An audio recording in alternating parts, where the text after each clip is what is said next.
Hello, everyone, and welcome to the Future of Space. I'm your host, Daniel Fox. Our guest today is Dr. Kate Rubin. Dr. Rubin is a former NASA astronaut, scientist, professor of Computational and Systems Biology, and founder-director of the Trivedi Institute for Space and Global Biomedicine. She was the first person to sequence DNA in space. Selected as NASA astronaut in 2009, she has led the development of spaceflight hardware and techniques for studying molecular and cellular biology in microgravity and contributed to the design and testing of NASA's next-generation lunar spacesuits. She has completed 2 long-duration missions, 4 spacewalks, and spent 300 days aboard the International Space Station. Her current work bridges space exploration and global health with a focus on genomics, synthetic biology, and biomedical innovations. Dr. Rubin, welcome to the Future Space. Thank you. It's great to be here. Appreciate you having me on the podcast. Before we get into our conversation, Dr. Rubin, what would be 3 words that for you capture the essence of space? I think the 3 words that I would use are infinite, unifying, and revelatory. I think infinite's pretty self-explanatory. You know, this frontier is pretty much boundless. That was particularly driven home for me on spacewalks, where you sort of look out into the blackness of the universe and realize just, how much is out there. I say unifying because, as humans on Earth for millennia, we've all looked up at the stars. And although they don't look the same, you can see the stars and constellations from anywhere on Earth. It also, I think, points to the international cooperation that we have on the International Space Station. So, there's a number of countries that are participating in the International Space Station, and there are politics, right? We have astronauts and cosmonauts from Russia working side by side. But at the end of the day, you're up there together. You're facing extreme danger together. If the space station is on fire, my Russian colleague is going to pull me out of that fire, and I trust them completely. And so I think when humans are together fighting danger, sometimes what's happening on Earth becomes a little bit less important. Having not a common enemy, but a common cause. Yeah, although space can be the common enemy, it's usually trying to kill you. And then the last one is revelatory, and that's because I think it can be revelatory at the personal level. I mean, you can see this incredibly beautiful planet, and you have a sense that we are just all on this planet together, and there is nothing else that your eye can see that would seem to be able to support life. And you realize kind of how unique of a situation that we're in. I think it's also revelatory from a scientific perspective, because every experiment that we've ever done on Earth has always had gravity, kind of this force field just pushing down on everything. So when you go to space and you take away that effect of gravity, we all of a sudden see new properties of cells, physiology, tissues, human physiology. Just our entire biological response completely changes in ways that we haven't been able to see before, and we just can't simulate on Earth. I mean, on that note, do we have a place in space? Our evolution on Earth has constantly readapted itself, and the general argument could be that the fundamentals of it haven't changed. It was simpler adaptation. As we go to space, it's very different. So can we see a future beyond the planet? I think so. I am a little bit cautious in terms of talking about settling Mars or setting up space-based colonies, just knowing how hard it is to keep humans alive in space. The International Space Station requires 7,000 pounds of cargo about every 3 months to be shipped up there. And that's to keep 6 or 7 people alive. So the logistics of that challenge is immense. I think at the same time, humans always want to explore. Like, we're going to the bottom of the sea. In our history, we've explored every continent on Earth. And so I think there's a drive to figure out how to have humans stay in space longer. I think the problem with that is evolution does work on a very slow timescale over many, many generations. And so we're going to have to figure out how to evolve our own, we call them countermeasures at NASA, ways to counteract the deleterious effects of space. We're going to have to do our own evolution, right? That's going to come from outside sources, mechanical things like lower body negative pressure, pharmaceuticals that we're taking for radioprotective effects. We're going to have to rely on external sources to be able to cope with the rigors and the dangers of space. My personal opinion about nature and space is the scale of the universe is so that somewhere the odds of nature will work to a point where one species has the capacity to go beyond where they started. It would be such a waste of any investment to have all this life developing in complexity and entropy only to disappear when the sun will disappear for whatever accident. So now, for the first time ever, and supported by technology, I think the success of our species has been to take that foundation of nature, but also created a certain stability and consistency in where we can build on top of it. And helped with technology, now we have the capacity to take that nature story and take it beyond and continue the mission of life if you want to go a little bit bigger. But is that your understanding of life and our capacity to take it beyond? Yeah, I do think so. I like this idea of the mission of life. I always tend to think in terms of scientific discovery. And so, as we're sort of continuing this exploration, right, that we've just found so many incredible things about the human body in the 25 years of the International Space Station, we're just scratching the surface. So what are we going to learn about humans as we go to the moon? What are we going to learn about our solar system? The moon is this like great Rosetta Stone of the solar system. When we go to Mars, what are we going to learn about there? So I do think it won't be a swift process unless we have some incredible technological breakthroughs in propulsion, but we will do it. I absolutely have faith that humanity will continue to push forward.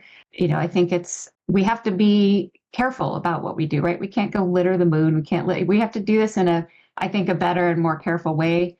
For example, like low Earth orbit, we really trashed that with a lot of satellite components and leftover rocket bits. And there are rules now about disposing of your satellite. And NASA's taken an approach that, we are not going to litter the moon. Things have to be brought back. They're going to be done in a sustainable way. But I think we're just going to continue to explore. So I'm excited about the scientific discoveries that are out there that are yet to come. What do you think microgravity can bring us in terms of scientific discovery? Just before we got onto the call, I shared with you the new plot in the TV show Scarpetta with Nicole Kidman, in where she's a medical examiner. And then suddenly now you have this twist, this murder that's happening around synthetic organs that are being manufactured in low orbit. Is that a reality that now we can talk about? It's not a reality yet. The regulatory process for that is pretty intense. The idea that the FDA is going to be able to approve a bioprinted organ in space to be transplanted to a human being, we're quite a ways away from that. But we are able to do things like grow organoids in space. And so those are little collections of cells that resemble, for example, a liver or a kidney. And we can see a lot of changes. So, for example, kidney cells vascularize much better in space, which is a problem when trying to grow organs on Earth, that the blood vessels don't reach into the center of your material and then the tissue dies, it becomes necrotic. So we've studied a few different organ systems in space. There's a great project from NASA called Tissue Chips that's involved in setting up these organoid systems. And so we're starting to learn about a lot more. And what we're seeing really, space microgravity is changing everything from the cellular level to, as you start building up the tissues, because you don't have gravity pushing down, you can build up these really delicate tissue structures. Everything is suspended. The tissues interact with each other in a different way. Cell-cell communication, structure, function, all of those sorts of things. And even when you move to the individual human, we see massive changes in our physiology in space. So metabolic changes, stress response, you get this fluid shift from your legs up into your head. That's causing, not so great for the astronaut, but things like clotting disorders. And we don't have this in space where you have all this movement of fluid up to your head. And so we're seeing really interesting things with intracranial pressure, the spaceflight neuroocular syndrome, which involves the eyes, clotting. We're just uncovering new physiology by putting our bodies in this completely different environment. There's one thing that we do, we figure things out, we find solutions, and we'll figure out the tools. I mean, looking at your field of expertise and at history, whatever we thought was impossible in the past and which is now we take for granted, what are the elements that you look forward to solve, or, these little boxes that you want to check and say, great, now this is just routine procedure? Yeah, I think in terms of the medical aspects, We don't have very advanced medical equipment on the space station. It's actually less than you would find in the back of an ambulance. And so I think one of the things we need is improved diagnostic equipment. And I'm very excited about this because I think technology and the scale of microprocessors and the ability to build biomedical devices has really advanced enough to this point that we can start making very small, point of care, rugged medical devices. You design a medical device very differently for space, right? You have this launch cost to get consumables off of Earth. So you probably design it to have very low or no consumable footprint to be able to be reusable. You have to think about power, mass, and volume in a way that if you're designing a piece of equipment for a clinical lab in a hospital, just assume I can plug it into a bench. I just assume there's internet, there's, nicely filtered water available on demand, and then all the supplies you want from a catalog. Space is completely different, so you design your hardware differently. And of course, it's going to be driven to be really small and portable. And so that's the kind of hardware that I would have used when I was doing work in the Democratic Republic of Congo. And that was one of the driving principles behind establishing this institute. It's called the Institute for Space and Global Biomedicine, because we think some of these advances in space have a really direct impact for human health on Earth. So I'm pretty excited about the diagnostic hardware. I'm also really excited about this idea of reusing every molecule on the space station. So our water loop is 97% closed loop efficient, that's amazing, right? This has taken decades of research and engineering. And it's sort of gross, right? Because you're basically drinking your crewmate's urine. But I've actually tasted it. It tastes fine. No issues there. Drink that for 300 days. That shows us what we can do with engineering in terms of this kind of maximum recycling. So I'm excited to go do that for other molecules, right? We have CO2 is a problem in spacecraft. We generate a lot of CO2 as humans, and that gets toxic for us. So we have really great ways to scrub CO2 out of the atmosphere that are regenerable, but we just throw that CO2 overboard. So could we capture that CO2? That's then carbon, which can be a feedstock for bacteria. And then we have this synthetic biology. So the bacteria are making something useful for us. Rubber O-rings, whatever, food, pharmaceuticals, whatever we need on station. Same thing with the urine. We pull all the water out of it, but we leave a lot of nitrogen behind. So could that nitrogen be turned into a fertilizer that feeds plants that grow on space station, that in turn, they give us a little bit of oxygen, they scrub a little bit of CO2, they're tasty to eat, and they supply additional antioxidants. So I think closing these loops, and some of these loops won't close, or they won't make economic sense to close, but as we're researching them, we're going to find all kinds of interesting things that could help us build devices on Earth for that same recycling and sustainability purposes. I wrote this piece about how there's a revolution in recycling technologies coming up because the incentives of space are very much the opposite of here on Earth. It's actually much cheaper to be not efficient. Just throw the stuff and you can resupply on your way to pretty much anywhere. But in space, these atoms of carbons that have been transformed and are used in certain goals, it would be stupid to just throw that outside into space. You want to figure out how these atoms stay in and are recycled through various purposes, because that is really gold. You can't go and say, I'm on my way to Mars, but I'm going to go and resupply by, the gas station. You have to carry everything that you have with you, and you have to figure out how to recycle it and keep it. So the incentives are very much upside down in space rather than here on Earth. Absolutely. My favorite line is every molecule counts on the way to Mars. Yeah. And I think it's an interesting exercise because the inputs and the outputs of the system can be quantified because you have such a closed loop on the space station or in future stations or future spacecraft. You actually can quantify where are your molecules going. We've got sensors for all those kinds of things. And like you said, the economics are very different. So you can actually really do this optimized economic problem of, how much does my hardware cost? How much do the reagents cost? Is the juice worth the squeeze? And then point yourself towards the activities or the molecules or specific processes where you're getting the most out of it for the least amount of input. Now that input could be actual dollars. It could be power, because we're usually pretty power limited. It could be space, but these are all things where we actually have numerical values for it. So it just becomes this kind of very fascinating, complicated logistics problem. I had a few friends, they had an amazing garden, but they were using their own personal leftovers to enrich the soil. And then I had another friend who, once they learned that, they got totally grossed out on the beautiful fruits that they had. And I was like, it's no different. It's the concept of it that people struggle with, but the biology, the reality of it is nothing different than anything else. So were you always interested into this field of biology and space, or they kind of came together along your journey?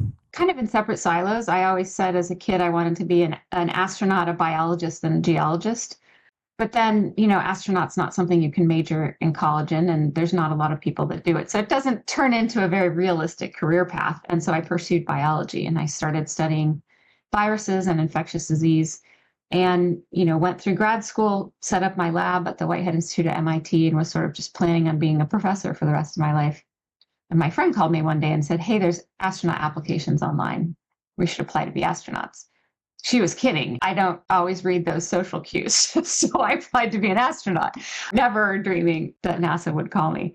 So when we started our lunar geology training at NASA, it was like, this is the trifecta. It's a hat trick. I've now done it. I can be a fake geologist for a little while. And I really, really enjoyed the lunar geology classes. But they've come together in an interesting way because spaceflight has such a profound effect on biology. And the time that I was flying on the space station was really when we were developing molecular biology tools to do a lot more and expand the research that we were able to do on the space station. So I could bring both of those loves together in one field. Many of my conversation, I remind people the challenge of that we have as a species. We're the only species on Earth that has to fight its biology. No other creature on Earth has to study the impact of their own behavior. No one is questioning, whether they're pooping too much in the ocean or whether they're eating too much.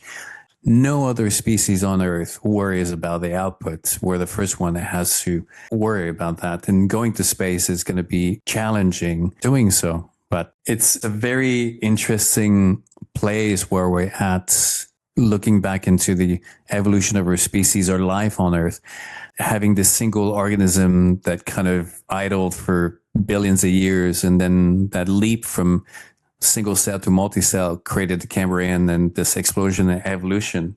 And now we're about to go from single planet to multi-planet, which the parallel can be said from one molecule to two-cell organism, which will catapult our evolution to an entire new field. It's interesting to, you talk about we have to manage our waste and those kinds of things. It's because our ability to produce things, outpaces our ability. No other species has the kind of the calories just available, right? To the point where now we have to restrict some kinds of foods because they're really not good for our biology. I think, space is still going to be resource limited for a while, for a long time. There's a lot of efforts to develop commercial markets from space, and it's kind of the pure scientists at the beginning. I sort of hated that. I was like, this is destroying this beautiful scientific thing. But it's actually, I think, something that needs to be done, right? The U.S. invested in the highway system, which really allowed transportation, or think about railroads or any of these sorts of things. If there's a commercial market to support that, number one, if there's a commercial market, you're actually producing something that's useful for people on Earth. And so that's good. I think we've had a lot of years of sending things to space and we get, some return, but it's maybe a little bit opaque to people what that real return on investment is. And so if there's a commercial product they can buy that was enabled by space exploration or they can use, that's going to be really good. And that's also going to allow us to support exploration at a scale that we haven't been able to do. We just are not going to do with 1 or 2 or 5 governments investing. That there has to be enough self-sustainment. You got to get this flywheel going that will allow for really big expansions into space. How much the AI is going to be part of that? It's everywhere, right? I think it's going to be very interesting if you think about like the problem that we talked about earlier, the inputs and the outputs. That is a great problem for AI right there. Find an optimized consumable path given all these things, and then build a model where if you tweak different levers of my equipment costs $10,000 a unit versus we've got some engineering advantages. Now it only costs 5,000 a unit. How does that change my whole model there? Like that's a perfect case. But, I think as AI becomes involved in everything we do, things like rocketry design, space station design, managing how we do experiments on board, how we interpret those experiments on board. I think the level of information that we're able to get out of experiments on board is going to go up A cool example of that is Gene Lab that's run by NASA. And so that's a repository for every investigator that has genomic data, whether that's human or cells, whatever you have, they deposit in Gene Lab. And then investigators can go in and actually combine those data sets to make new investigations and to get new levels of insight. And so thinking about setting AI loose on those sorts of patterns, I think we'll be able to get even more out of the data we have. Now, the data that we have has not been generated with AI in mind. It's pretty lossy. We don't have enough metadata. We need, I think, in the future to design our experiments with AI in mind so that current models and future models are going to have enough information about the data that we generate to really build classifiers and to make sense of it. That was one of the questions that I was going to ask you, how AI will help predict these experiments that are, from a biology standpoint, nature doesn't want perfection. It's evolution and adaptation. There's an element of chaos that will always be present. So you can never have a 100% closed system where all the parameters are checked. So how can you create these models that try to predict procreation, giving birth is going to be successful or not successful? Like, even if you want to create a simulation with that, nature is by default will throw all the cards up in the air and see what works, what doesn't work. I think you start small. So these organoid models that's a really good example. As we build these out, we're going to get information, all the different omics, right? Genomics, the study of the DNA. Transcriptomics, the study of what they're doing, what RNA transcripts are producing. Proteomics, metabolomics, epigenomes, epitranscriptomes. So you can do about 9 or 10 levels of characterization describing what's happening in these cells. And as you do that, you can compare it to Earth-based controls. So you can see, number one, the changes that microgravity induces, but you can also see how the system itself is responding on all these different levels. You have to conduct the experiments correctly. Again, like, the experiments have to be done right. These have to be really high quality experiments to make use of that data, because garbage in, garbage out.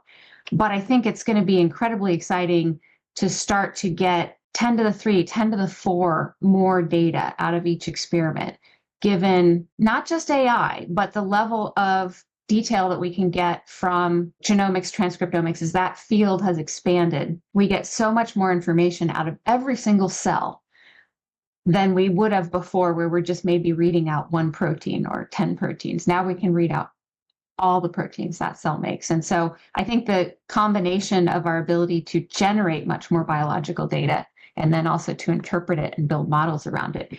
So you might not be able to answer how humans could procreate or give birth in space, but you could probably start to build a pretty good model of what the liver does in space. What's happening with metabolic dysfunction, what's happening with additional stress. How does that resemble aging? That's one of the coolest things, is that a lot of these changes that we have in astronauts really resemble aging. And so you basically get this opportunity to see aging and chronic diseases, but you don't have to wait 50 years for that experiment to take place. You can induce that very quickly in space.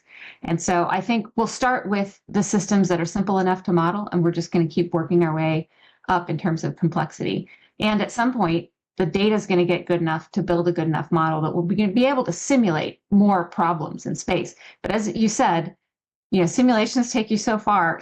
Nature and space are always going to throw you a curveball. That's why we keep exploring. It's really going to be interesting.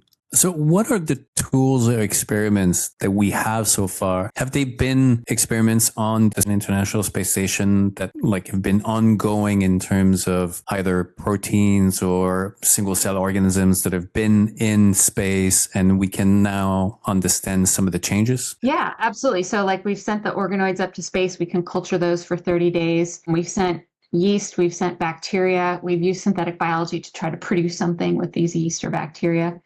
Almost all of those experiments have really been on the order of about a month at their max, because that's kind of the schedule of the cargo vehicle. So the vehicle sends up your experiment, stays there for 30 days, and then brings the components back down to Earth. So I think a really exciting thing is going to be to look at much longer term changes associated with space. And so that's going to require more of the analysis to be done on the space station. That gets back to this point of care idea. You're going to have to build equipment that can satisfy the constraints of space. But the more we can start analyzing on the space station, then we're not waiting to send the materials back. So you could start to process a lot more samples. I think the other thing that's going to speed this up is automation. So right now it's very manual. I grew some cardiomyocytes as an organ to simulate heart tissue on board. And you've got to change the media. You got to take away the waste and give them more food to grow every few days. And I had to do that with 2 syringes, pulling and pushing 10 mils of media. And it would take me 15 minutes for a group of 4 organoids. So obviously you're not going to scale very quickly with that. If we have something like an automated cell culture machine, which is not that difficult to envision with current technology, and there are such things on Earth right now, you could keep this experiment going. You could even automatically sample off of it, right, with very little human intervention. So you could imagine now you can scale this. You can do many more organ systems. You can take many more time points. So I think both the automation as well as the movement of our devices that are doing all the analysis up to space will help us really scale what we're going to do. So there hasn't been any experiment that have just been ongoing, like a leftover sourdough starter, which just remains in the space station and then will become whatever it will become. Everything has been taken out every 30 something plus days. Yeah. And it's really one of the most interesting things. So in yeast biology, there's something called a chemostat, which is a very old piece of scientific hardware. You basically just grow yeast. You keep feeding them inputs. You take things out. You can change the limiting conditions in that pool of yeast and see how they respond genomically. Like, wouldn't it be super cool to have a chemostat of yeast in space and to have these really long generation experiments? The one that's come closest that I can think of is experiment with C. elegans. So these very small worms. Some of them were mutated to have dystrophin mutation, which is the gene that's involved in muscular dystrophy. And they were wondering, how does that change when you put it into this microgravity environment? I think we're still waiting for that paper to come out, but they did 7 generations of this nematode. And so that's pretty cool when you start to think about it. Now you can look at, hey, are we actually evolving something in space? And so to do that really quickly, you might want to use something like E. coli or yeast. The doubling time's 24 hours. You can get a new generation every day. And then to really look at that long term, how do these organisms, which are uniquely evolved for fitness in their given environment, how do they change themselves when you put them in a new environment? It's a long way to extrapolate that to humans. So at the same time, you also want to be studying that human physiology. And we're not going to get those generational experiments. But I think if you approach it from the bottoms up and the top down, we're going to come across some really interesting discoveries. So what were the limitations or the rationale behind not having these multi-year experiments where we could see the impact of long-term on organisms? I think a lot of it comes down to logistics. So to do that really long-term experiment, you would have to, with methods before automation, you'd have to devote a lot of crew time. It would be very expensive in terms of the number of hours that astronauts would have to spend on these experiments. And your number of crew hours it's a finite pool. And so if you're doing that, you're taking away from other investigators and new and different types of experiments. And so I think NASA's really chosen to get the most number of different individual investigators and different kinds of science up to the space station. I think as you start to develop automation, and maybe this will carry forward into some of the commercial space stations, you free up that constraint of crew time. You still have a constraint of consumables. You're still going to have to continuously supply the media and the glucose that keeps these organisms alive, and you're going to continuously generate waste. But you can do some smart things with that. Like you could send up powdered media if you really worked on sterilization, and you could use some of the space station water so that you're not shipping up liquid. I think there's ways to optimize on all of that. And so I think as we move into building new capabilities in low Earth orbit, and particularly on these commercial space stations, that's going to enable these really long-term, long-duration experiments. Do you think that the future of our journey into space is going to be more space station than settling on planet? Like by the time we get to Mars, perhaps the technology will be better to create something in where we control more of the elements rather than trying to adapt ourselves into a planet that has a different gravity and different environment. Yeah, I think it's going to be both scenario, right? You have a lot of technology development to get you even to sustained lunar. The technology development that's a pretty high bar for a sustained lunar colony, and then also getting to Mars. But in the meantime, if the commercial side of things takes off and we start to develop a low Earth orbit economy, it's not just commercial, right? Some of the ways that these commercial space stations are supporting themselves is by supporting science, and governments will pay to continue to have their research done aboard that. So it's not just serving commercial interests. So we're going to continue to expand the base of our scientific knowledge as the number of space stations in low Earth orbit goes up. That will expand as the amount of automation goes up, and then the amount of parameters that we can detect. You could really see an explosion of research in low Earth orbit that's both helping human health on the planet, but is also enabling these long duration voyages to the moon or Mars. People tend to forget about previous big immigrations or these moments, or even from Europe to North America. Everything was resource driven. Nature works in these incentives that unfortunately creates a point of tension in where species will be driven to go and push the boundaries, to go behind the mountain. That idea of like curiosity is a human element that we can layer on top of those evolutionary drives. And I think curiosity and scientific exploration and building new things and making new things is what's going to sustain that drive, at least initially. Space is just a really harsh mistress. There's not a lot of resources out there. And so we're going to start to develop these things. It's called in situ resource utilization. We're going to start to figure out how to make bricks out of lunar regolith and how to get water and how to recycle things. I think there's not going to be enough resources in space to really sustain us until we do a lot of that technological development. But that's really exciting about what's happening right now. We're doing some of this. We're testing future environmental control and life support systems for Mars on the International Space Station. We're going to test in situ resource utilization on the moon before we go to Mars. And all that technology development at some point may generate enough resources for us to be self-sustaining in space. I always caution people, there's science fiction and then there's the length of time it takes to get you to science fiction. So yeah, absolutely. I mean, you give us 1 million years, we're going to have warp drives and all these crazy things, like up to the limit of physics. But it was going to take us a very long time to get there. Talking about science fiction, are you good at separating the scientific mind and the entertaining side of movies where you look at it, it's like, no, that would not. Oh, I find it always really hard. Like even more now you get to learn about the biology. You see movies where species are going from one planet to the other without any concern of the difference of gravity or difference of environments or all these differences. I have to put my mind to rest so not to think about it. Is it the same thing for you? Yeah, I think you can definitely tell in Hollywood who's hired a good scientific consultant and who hasn't. And so, the ones with good science in them, like The Martian, that was a pretty good scientific movie. I'm not a physicist, but my impression is Interstellar did a pretty good job with some of the physics. Those ones are very enjoyable to watch because it's scientifically plausible and it's cool, futuristic sci-fi. I read a lot of sci-fi books. For those ones, you just put it into this bucket of far future. I don't worry about how practical these technologies are when the books are talking about multi-planet, multi-galaxy civilizations. I think it's the movies that are in our near future. Then you could actually imagine a scientific path. And I really like it when people get that right, or at least they get down the right path. And it goes both directions too. I mean, what we do technology-wise, what we develop is profoundly influenced by science fiction. It's sort of a place where we can put all of our creative ideas about the technology or the way we would want society to look in the future, or maybe if you're in the dystopian genre of what we don't want it to look like.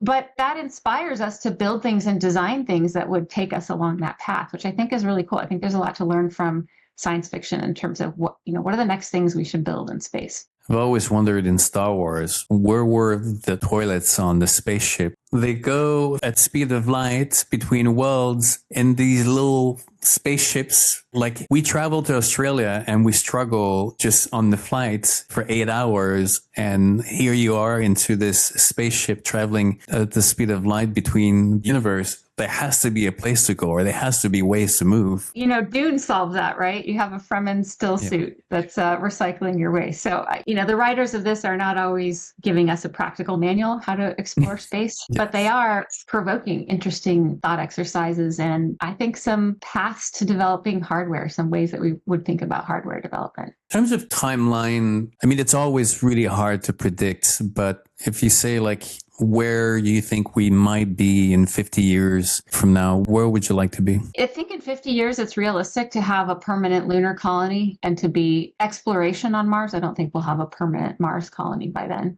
But again, a lot of it depends on some unknown unknowns about, do we make some technological leaps, right? Do we get small nuclear power? on a spacecraft. And NASA's kind of done a few turns around that and is now refocusing on that. I think that's really important for getting us to Mars, because all these risks that we're talking about for the human body multiply with the length of the voyage. And so if you can get there quicker, that's the easiest way to bring the risk down. You're just exposed to less radiation because you're getting there much quicker. Same thing for the risks of our environmental life support. What if that toilet on your spacecraft breaks down halfway to Mars? That's not a good situation for anybody. So I think the technology development and sort of when we can make some big advances in probably propulsion, radiation shielding, and life support are the areas where we need some big advances to make permanent colonies or really regular voyages to Mars a reality. I think that's very doable with the technology we have in 50 years. And, now there's this unknown factor of like you apply AI to it. And I mean, time is just sped up. Like what's happened in that world in the last week or the last month, as we start applying this to spaceflight, you could see some pretty big leaps. In terms of physics, we've reached the limits that we have, and everyone that I talk to, they all say the same thing. We have to discover new physics that doesn't exist right now to solve these issues.